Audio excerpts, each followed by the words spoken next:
We are on the section 4.2, page 91 for partial derivatives. Okay, before we talk about derivatives, only dealing with one variable. Okay, now we are going to deal with more than 1, 2, or 3 variables at a time. Okay, so when we did just one variable, we did what? For derivative of a function, right? We write it this way. Or we write it this way, f prime of x, right? We have two symbols, either by, say, d dx or f prime, right? Then we know we want to find the derivative. Then by the definition given, we say, how do we do it? We find the limit when h approach to 0, f of x plus h minus f of x. When they are very close to each other, then that will be your derivative of the f for one variable, right? Then it's the same thing as the rate of change or the slope of a tangent line at the time. Okay, that's for one variable. Then for two variables or more, we call it partial, because we can only do the derivative one at a time. But what happens if we have more than one variable there, right? So when we have f, we have two variables mapping to z, the third one, right? So this one just one variable mapping to second one, right? Y. And this one is saying what? From xy to some number z. So the symbol we use for partial, we can only do it one at a time. Okay? So we are going to do, if I have two variables there, I'm going to do for the x or for the y at a time.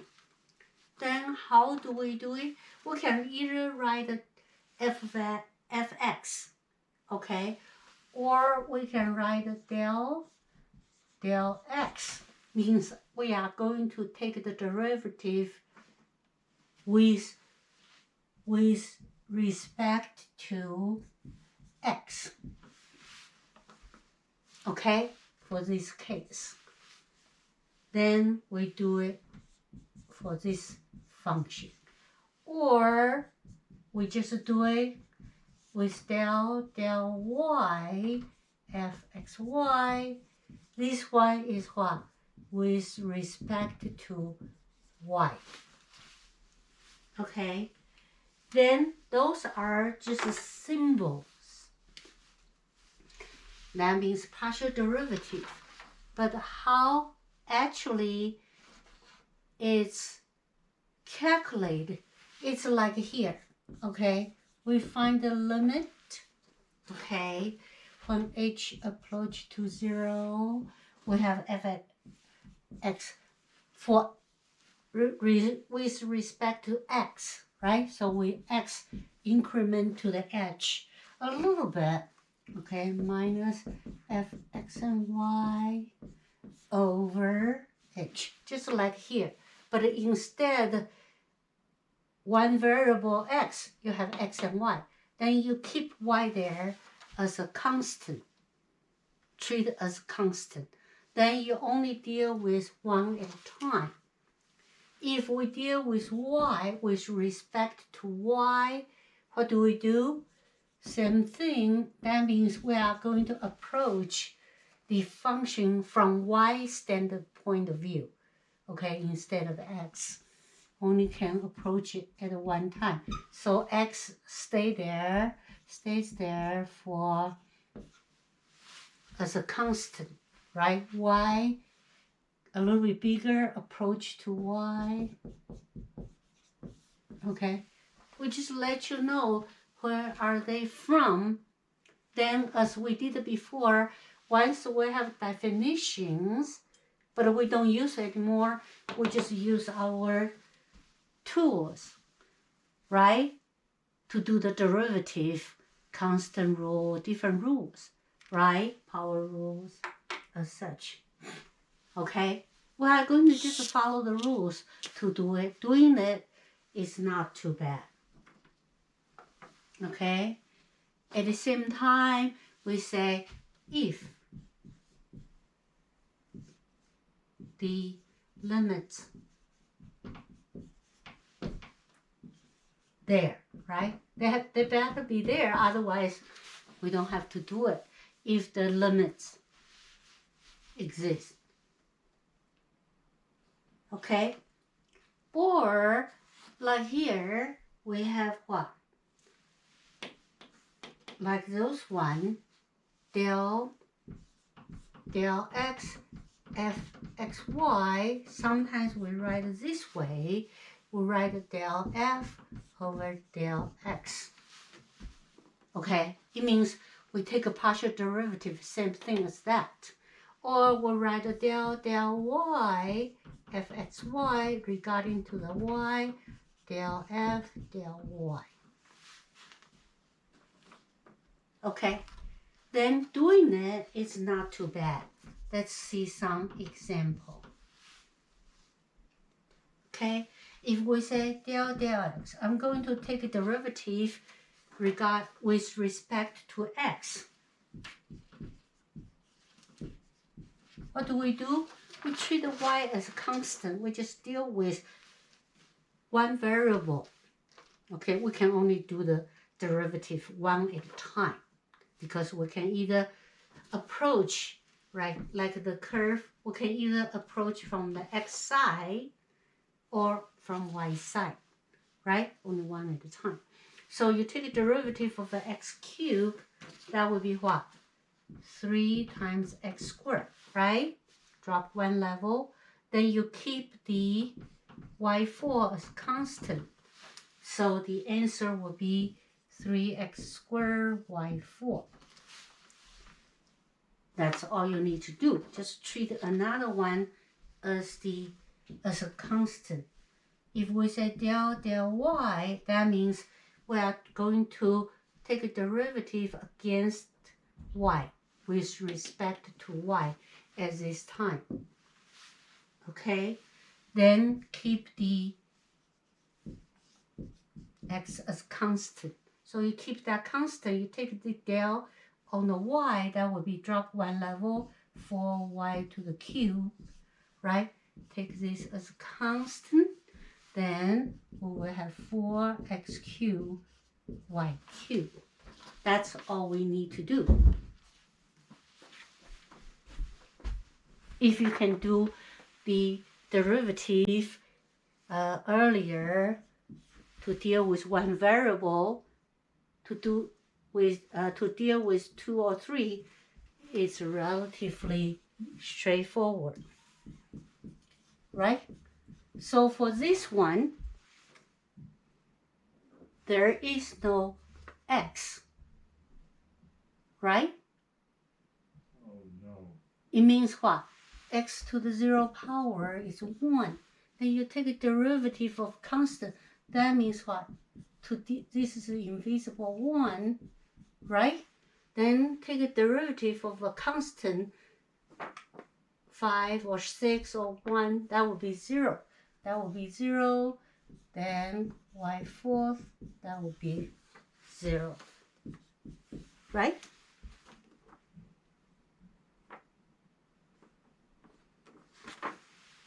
Then if we do this one, 2x fourth minus 3x cubed y cubed minus y squared plus 4x plus 1. We are going to deal with y. and treat x as constant. So that would be what? 0, right? And this one would be what? Negative. Then deal with y only. So take this as a constant. Then this will be drop one level, right? Then this one will be what? Minus 2y, right? This one would be 0. This one would be what? 0, right? So your answer would be negative 9 x cubed y squared minus 2y, right?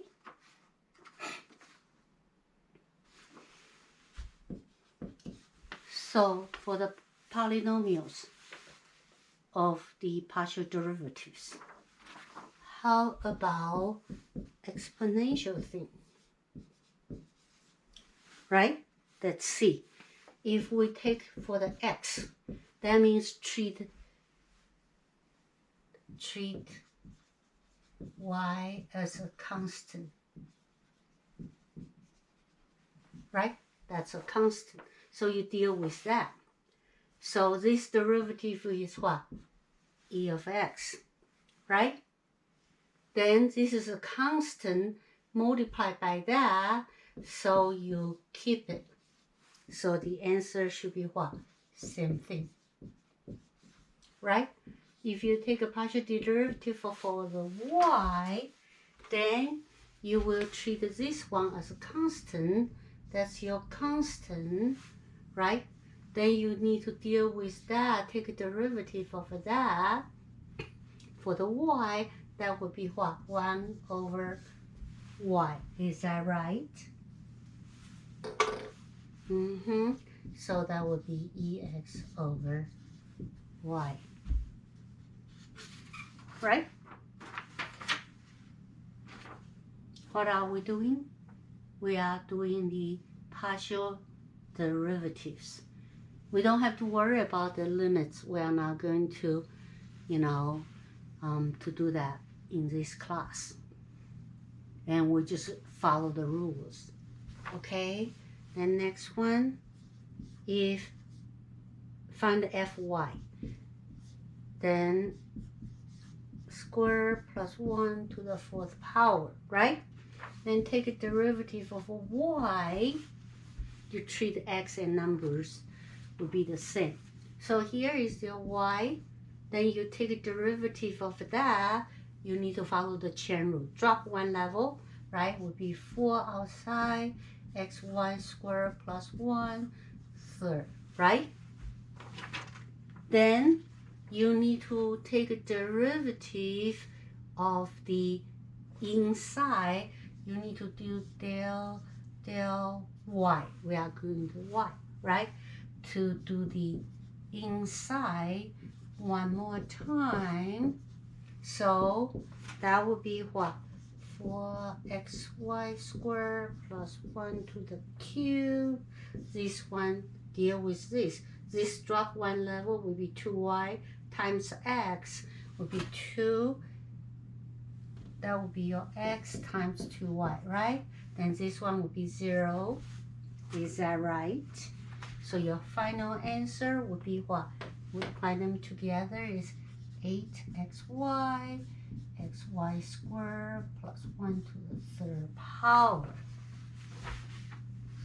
Right? So doing it is not bad at all. And we see why we have to learn this later on for some applications and solve the problems. Okay? So this one we do del g del x. Okay, g is what? xy, x squared plus y squared. So we have a quotient. Then we follow the quotient rule, just emphasize on the variable we are going to do the derivative and treat another variable as a constant, right? So we just emphasize, just look at the x, treat the y as whatever it's there. So we are going to do what? y is in the denominator and also numerator. So we need to do the quotient rule, right? What is quotient rule? We say if you have two things, right, take a prime, then you have g squared on the bottom. Top will be first, top take a prime times bottom minus bottom take a prime times the top, right? So we have bottom and top. So what do we do? Del g, del x, right? So we would do the derivative regarding the x. So we would do what? The bottom, take a square, right? Then we would do the derivative regarding x for the top. So you do del x for xy times what? Times the bottom, right? And minus, take a derivative of the bottom, which is regarding to the x. So you will do del x for the bottom one, right? Then times the top, according to the quotient rule, right? It's a partial, you just do the partially at the time. So let's see what will happen if we do del x toward the x, treat y as constant, then the derivative of x would be 1, right? So that would be 1, then that's your y times what? X squared plus y squared, right? Then this one, take the derivative of x squared, then take a derivative with respect to x for y squared, that would be 0, right? Then this one would be what? That would be 2x, right? Then times xy. Then where is my square earlier? Okay, so that would be x squared, y squared. So that would be what? You multiply out, right? So x squared y plus y cubed minus what? 2x squared y, right? X squared plus y squared. Then cleaned up, that would be what? Y cubed minus x squared y, x squared y squared, x squared. So that would be our answer. Doing that is pretty straightforward, right? Next one, find the fx, okay? If xy is some kind of log, right? We are going to find the fx, partial derivative of x. That means what? You are going to take a del x, right? To the natural log this. And natural log is what? 1 over, right? So you have 1 over x squared plus y squared. But the inside is not straight x. So you need to do the chain rule. Take the derivative of inside, right? Then when we take a derivative of the inside, that would be what?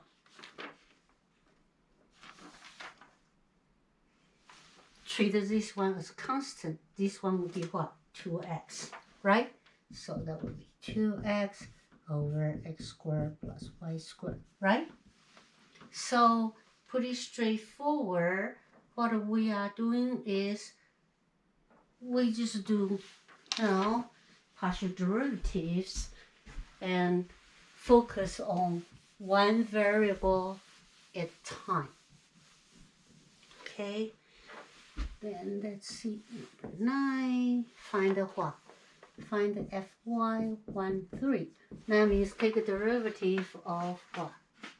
Y, then plug in the value, right? So our f of x, y is what?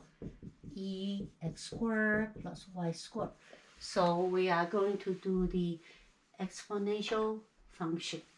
So fy, let's do fy first.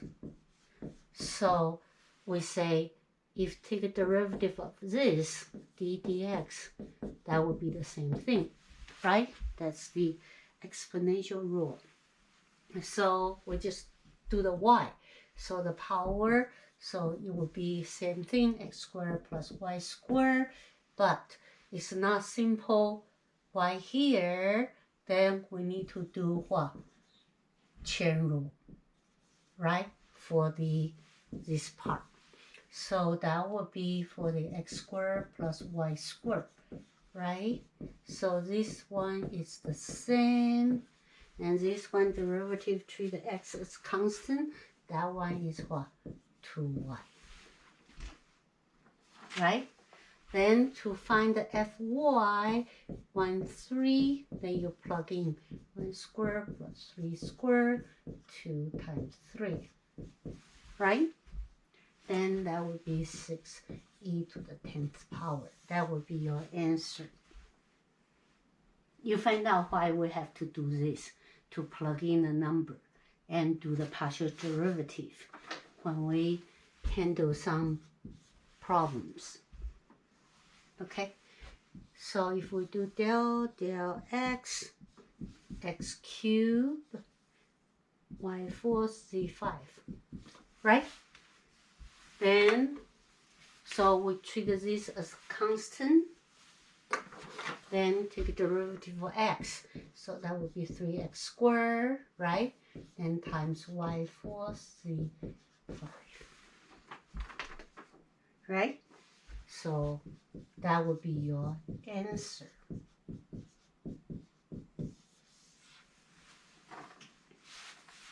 And next one. Let's see.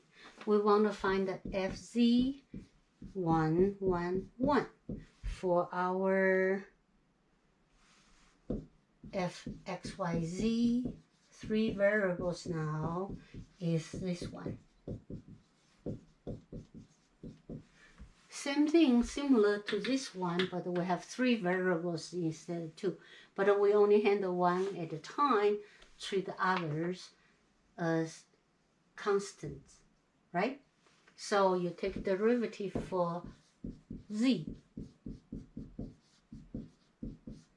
So z is on the variable position, but not a simple z. So you do the same thing, keep the e to the exponent. Then you do the chain rule for z for the power place, right? Then that would be what? 2z for this. So that would be 2z. Okay, you just write it out. Ex squared plus y squared plus z squared times what? 2z, right? Then we want to find the value for the partial derivative. We just plug in 1 squared plus 1 squared plus 1 squared times 2 times 1, right? That would be 2e to the 3rd power, right? So you just plug in. Straightforward, right? Mainly is we are going to see some applications.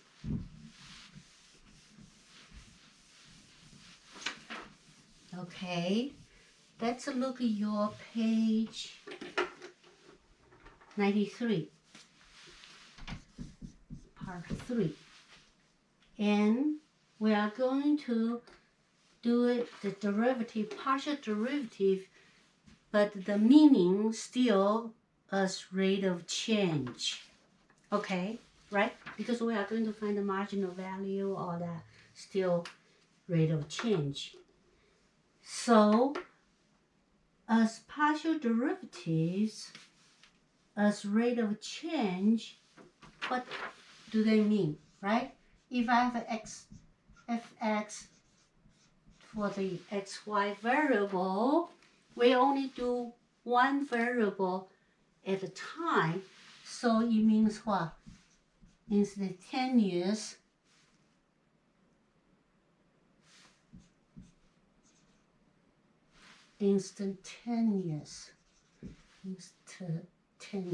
right? Okay, rate of change of f, this guy, right? With respect to x when y is held as a constant.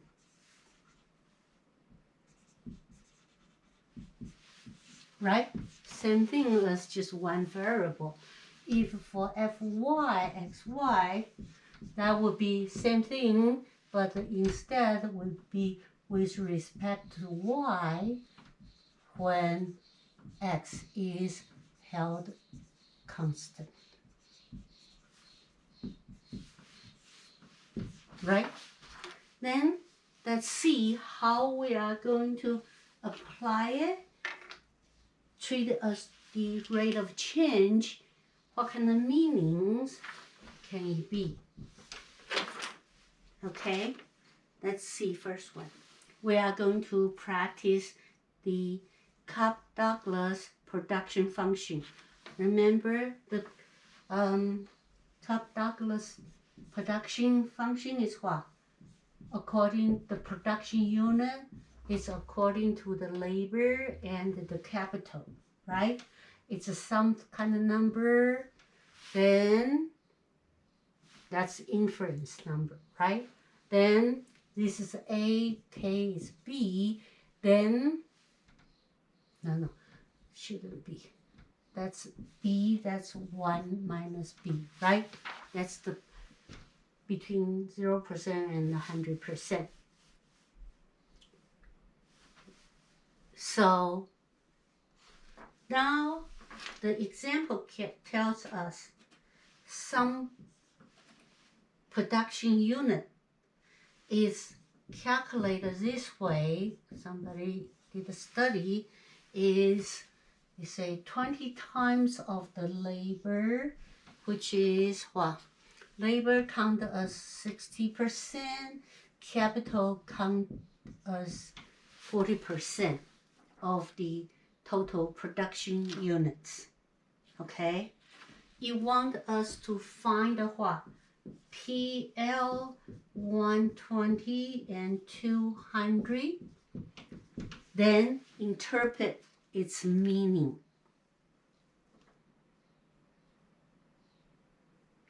Okay? So let's just find the partial derivative first.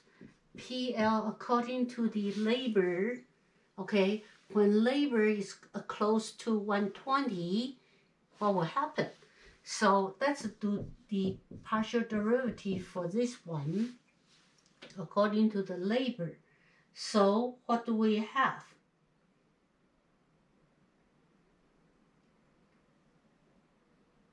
Right? So let's see. Let's do PL. PL, then you take a times 0.6. So that will be 20 times 0.6, right? L drop one level, negative 0.4, K 0.4, right? So that would be what? 12L K 0.4, right? So if we do PK, that will be what? We're dealing with the capital. So let's do that. 20L.6 K. That would be 0.4 K negative 0.6, right? So that would be 8L.6 K 0.6, right? And let's see what do they mean by the rate of change. So when we take the partial derivative according to the labor, that would be what? We are finding the production units, right? So that would be what? Marginal productivity.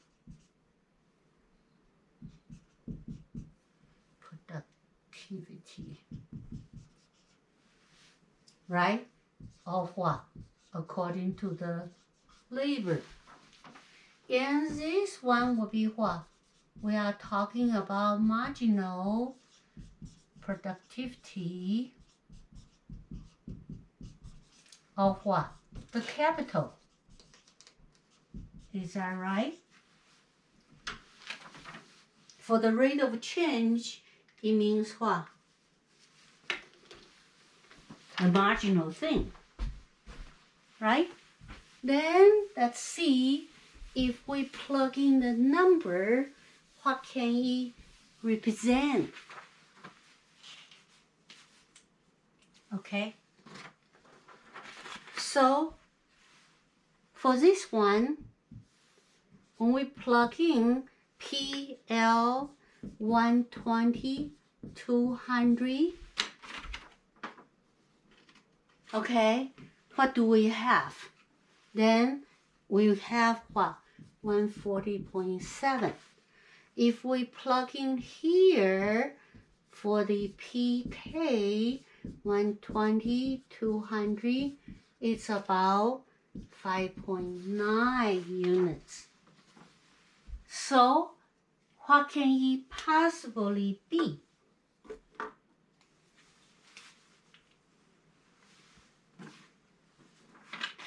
Okay, so this one is talking about what? According to the labor for the marginal situation, right? That means when L is 120, when you invest 200 capital units, okay, $200, $200,000, things like that. When the labor is 120 work hour, then the production will what? Increase by this. Increased by about how many units? 14.7 units, right? For the additional L you put in, right? For each additional units of the labor it puts in, that means if you invest 1 more hour labor, you can gain 14.7 units of production. Okay? Then for this one is, if you do it for K, when L is 120, K is 200, right? The production increase, right? The production will increase about by about how many units?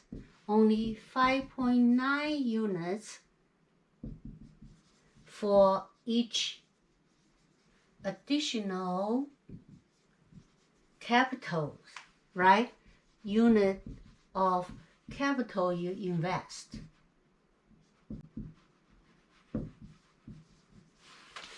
So when the situation, when you use the 120, work hour and 200, say $200,000, you can gain, say, 114.7 cars if you put 1 more hour in, Or if you put up one more $1,000, you gain 5.9 more cars. Situation like this. Then you have to juggle to see you want to invest into capital or you want to hire more people to put hours in to see which one you will produce more units for you, right?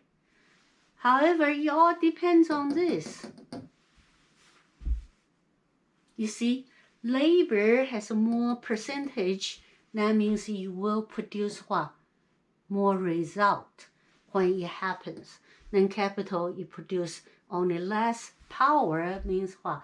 It will produce less units for production if you invest in the capital. So the power already told you, labor occupied like 60%, capital occupied like 40%.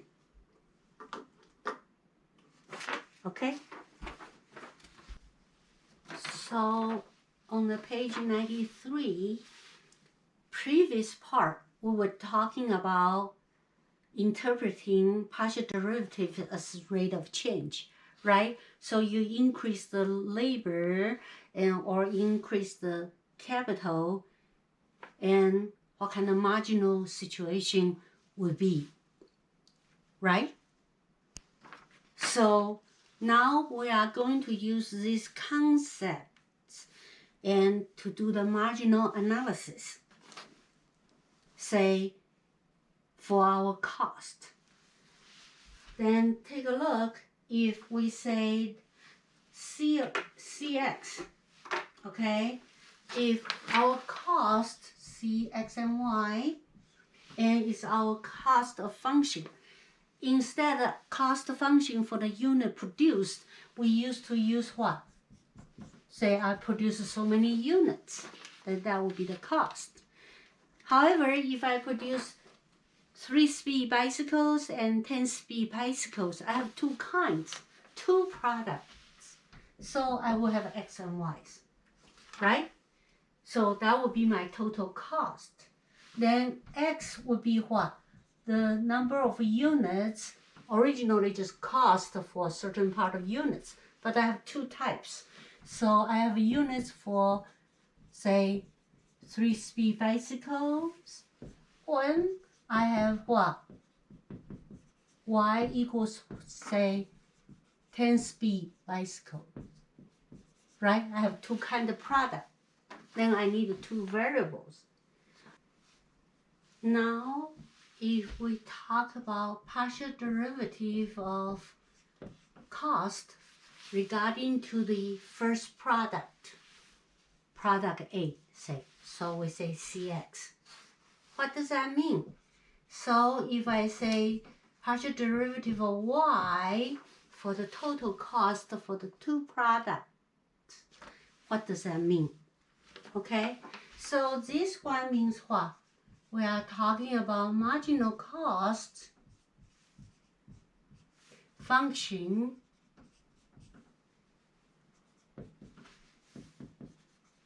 for what? For product A. What does marginal means? Means, you know, how much it will cost you more for produce one more 3-speed bicycle, product A, right? But the total cost is regarding both kinds, right?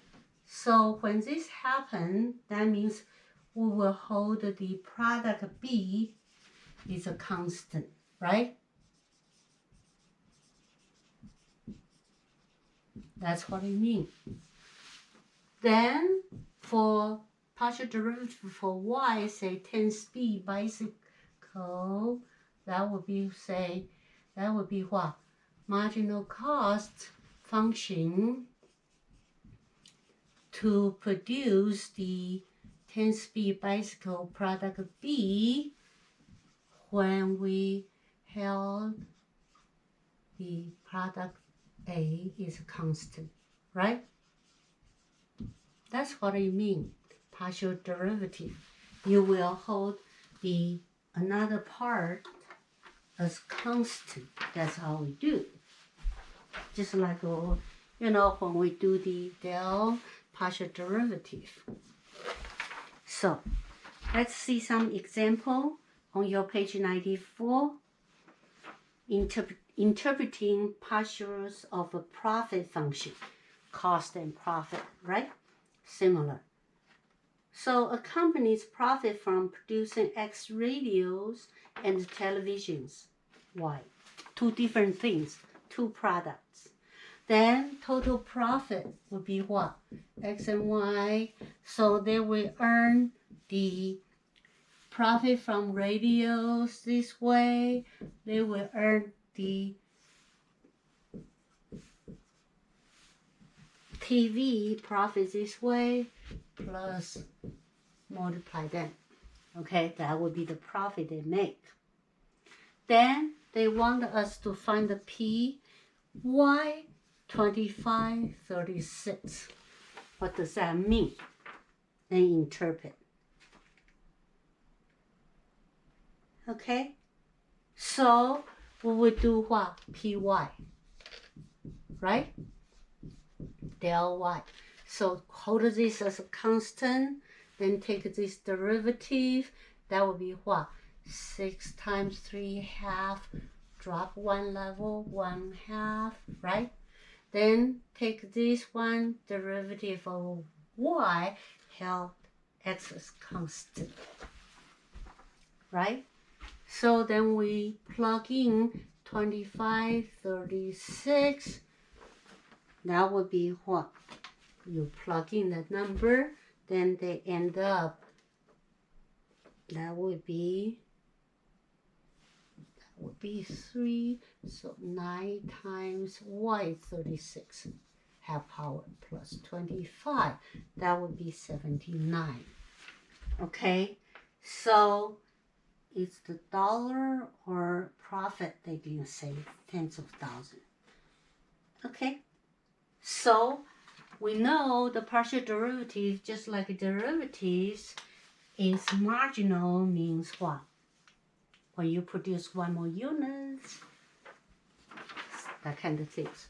So the conclusion we will have, or interpretation, same thing, right?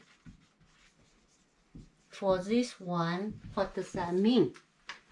Okay, that would be, they didn't say the thousands dollar or dollar, then we assume it's dollar, right? So it says the profit increases positive, right? $79, right? Per what? Additional for Y is TV. For additional TV produced, okay? When after we producing 25 of the radios and 36 of what? TV, right? Then if you produce one more TV, you make $79 more, and you still hold 25 radios at the time. Right? Got an idea about partial derivative? How do we use it? So far, we just use very simple models, functions, to interpret them, okay? Then next section will be complicated. So, but the basic ideas are same thing as your just single variables derivatives. So that will be your section 4.2, partial derivatives.